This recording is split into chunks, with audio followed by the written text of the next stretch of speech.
In the annals of computer history, the term hack has evolved from a benign connotation, referring to clever programming and innovative problem-solving, into a term often associated with nefarious activities and security breaches. However, the story of the world's first computer hack stands as a fascinating tale that not only highlights the ingenuity of early computer enthusiasts, but also foreshadows the complex interplay between technology and human ambition. This narrative takes us back to the 1960s and centers around a computer system at MIT known as the Compatible Time-Sharing System, CTSS, birth of time-sharing.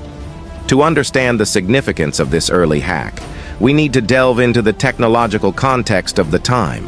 The 1960s marked a pivotal era in computing, transitioning from large, expensive mainframes operated by a few specialists to systems that could serve multiple users simultaneously. This shift was largely due to time sharing, a method that allowed multiple users to access a computer at the same time through terminals. CTSS, developed at the Massachusetts Institute of Technology, was one of the first time-sharing systems. It enabled multiple users to share the resources of a single computer, making it possible for students and researchers to run their programs without needing a dedicated machine. The CTSS allowed users to interact with the computer in real time, a revolutionary concept that laid the groundwork for modern computing. The allure of the CTSS was undeniable. Students and faculty flocked to the terminals, eager to explore this new digital frontier. Yet, with increased accessibility came an inevitable challenge: how to secure this shared environment from unintended or malicious misuse. The prodigy. Enter Kevin Mitnick, a young and brilliant computer whiz with an insatiable curiosity. Born in 1963, Mitnick's fascination with computers began early. By his teenage years, he was already honing his skills as a hacker. He was an adept programmer, often pushing the limits of what could be done with the technology available to him. In the early 1980s, Mitnick was a student at the University of California, Los Angeles, UCLA, where he continued to develop his skills in computer networking.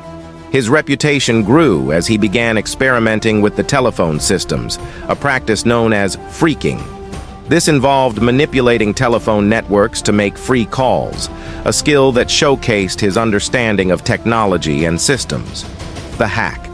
The stage was set for Mitnick's most audacious hack yet, breaking into the CTSS at MIT. The motivation behind his actions was not rooted in malice. Rather, it stemmed from a genuine desire to explore the limits of the technology and, perhaps, to impress his peers. In 1983, Mitnick utilized a series of clever techniques to gain unauthorized access to the CTSS. He began by calling various MIT faculty members and impersonating system administrators. Using social engineering, a technique that exploits human psychology to gain confidential information, Mitnick managed to obtain passwords and access codes from unsuspecting staff members. Once inside the system, he discovered vulnerabilities that allowed him to elevate his privileges. He could not only view files and data, but also manipulate the system at will. This breach was unprecedented and highlighted the inherent weaknesses in the security protocols of the time-sharing systems. Mitnick's access to CTSS was not merely a personal accomplishment. It was a significant moment in computing history. He managed to expose the fragile nature of digital security at a time when few understood its importance. The implications of his actions were profound, revealing how easily systems could be compromised. The aftermath. Although Mitnick's activities were not criminal in intent, they did raise alarms within the MIT community. Once the breach was discovered, the administrators launched an investigation. Their findings revealed not only Mitnick's unauthorized access, but also the vulnerabilities that allowed it to occur. This incident prompted a re-evaluation of security protocols at MIT and other institutions, leading to increased awareness about the need for robust digital security measures. The repercussions of Mitnick's hack extended beyond MIT. They set a precedent for how institutions approached computer security. As a result of his actions, Mitnick gained a reputation as a black hat hacker. a term used to describe individuals who break into systems with malicious intent. However, he was also viewed as a pioneer, someone who recognized the vulnerabilities in systems before many others did. The legal repercussions. Despite the largely benign nature of his initial hacking exploits, Mitnick's actions would eventually lead him into legal trouble. In 1988, he was arrested for breaking into various computer systems, including those of major corporations. The authorities viewed him as a serious threat, and he was charged with several counts of computer-related crimes. Mitnick's case became a landmark moment in the legal landscape surrounding computer hacking. The prosecution argued that he had caused significant financial losses to the companies he breached, while defense attorneys maintained that he was merely exploring the digital frontier. The case drew significant media attention and sparked discussions about the ethics of hacking and the need for clearer laws surrounding cybercrime. A legacy of change. Kevin Mitnick's journey from a curious young hacker to a legal target transformed the way society views hacking. His exploits illustrated not only the vulnerabilities in early computer systems, but also the necessity of ethical considerations in the digital age. The legal system struggled to keep pace with the rapid evolution of technology, leading to a growing recognition that new laws were needed to address the complexities of computer crimes. In the years following his arrest, Mitnick became a consultant and speaker, sharing his experiences and advocating for better security practices.